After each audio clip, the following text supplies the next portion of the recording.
An FBI document published by Yahoo News found conspiracy theories may be motivating factors for people to commit crimes.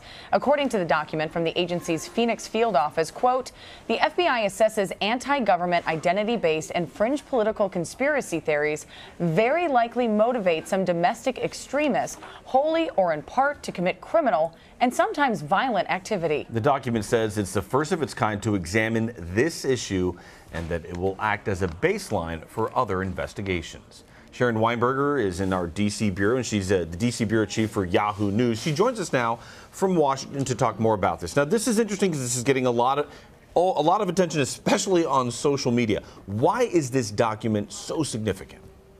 Well, so the FBI has been grappling with for a while how to monitor, how to track, and how to stop domestic extremist or domestic terrorist attacks, particularly as the number of foreign-inspired, Al-Qaeda-inspired ISIS attacks drops off rather precipitously, and we're seeing a rise in domestic extremism like white supremacy. So they've been putting out intelligence bulletins like this, trying to define a threat. This one, which came out a few months ago, as you noted, it identifies conspiracy theories as a potential motivating factor for terrorist threats. And so the few that it names are, for example, QAnon, the conspiracy that there's a deep state fighting against Trump, and then the famous Pizzagate conspiracy that there was a sex trafficking ring run out of a pizza parlor in D.C. But that pizza parlor didn't have a basement. The whole premise was that they were meeting in the basement, and then that turned out to not even be true. Along those lines, then, the document does list a number of these types of examples of criminal activity that were allegedly motivated by conspiracy theories. Which of those examples stand out to you when you read the report? Well, I think that the two most striking ones are, of course, QAnon and Pizzagate, because they are very politically motivated. They tend to be associated with the far right. Now, of course, another conspiracy theory identified lower in the document was a facility called HAARP, which was a former military facility based in Alaska, which has been linked to conspiracy theories for years. But what's so significant is they identify the conspiracy theories as possibly being motivated by, I think it was, quote, the possible unconstitutional activities of U.S. leaders. So it doesn't name President Trump except in connection with QAnon, nor does it say that the president has inspired conspiracy theories, but it does seem to allude to that, which is part of what makes the document, so unusual. What's the FBI's role in monitoring these types of potential threats?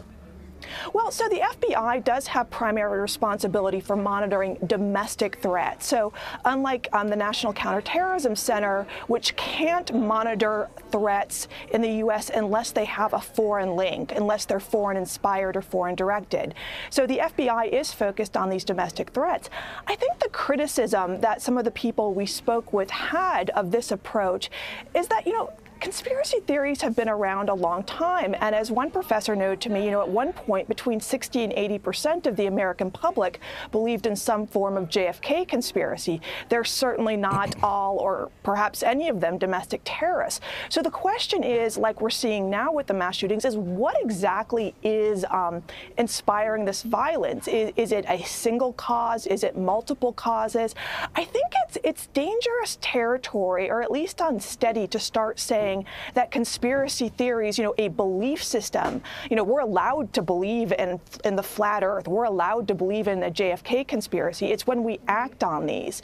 So how important is that ideological component? And I think that's what's being debated. Well, I think the other interesting thing is, it used to be years ago, you'd be at a dinner party and maybe debate conspiracy theories around JFK. Now it's all over the internet, and you can find it. You can't type JFK not without seeing at all. something. So I know you reached out to a number of government agencies for comment on this document. As we said earlier, it was out of a Phoenix field office. What did you learn from some of the agencies you contacted? That they would really rather not comment on this. And, shocking. The reporter that we worked with, Jonna Winter, we've done a series of stories with her. She also was the first reporter to break the document on the so-called black identity extremists. This was another domestic terrorist threat that a lot of critics said doesn't actually exist. The FBI knows, they keep these documents for official use only. They know they're potential political lightning rods. So when we went to to the FBI, they really had no comment other than to say they don't comment on intelligence bulletins. Interesting. Now, this document also talks about the rise of the internet and how it's basically affected the spread of conspiracy theories. I mean, just this week we saw a woman talking about QAnon. She looked like a suburban mom. It kind of went viral, and she didn't look like the stereotypical what we think a conspiracy theorist look like, hammering away in the basement of their parents' house. What can you tell us about how this alleged threat has changed over time?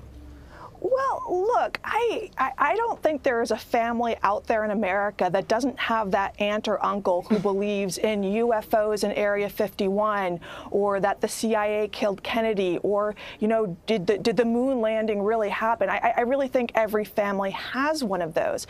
You know, one person I interviewed, Joe Usinski at University of Miami, he argues that, in fact, conspiracy theories aren't any worse than they were 20 or 30 years ago. I think others do think that the internet has, by linking people together, it actually has increased them, or at least the spread of them. I'll leave it to the experts to debate that out.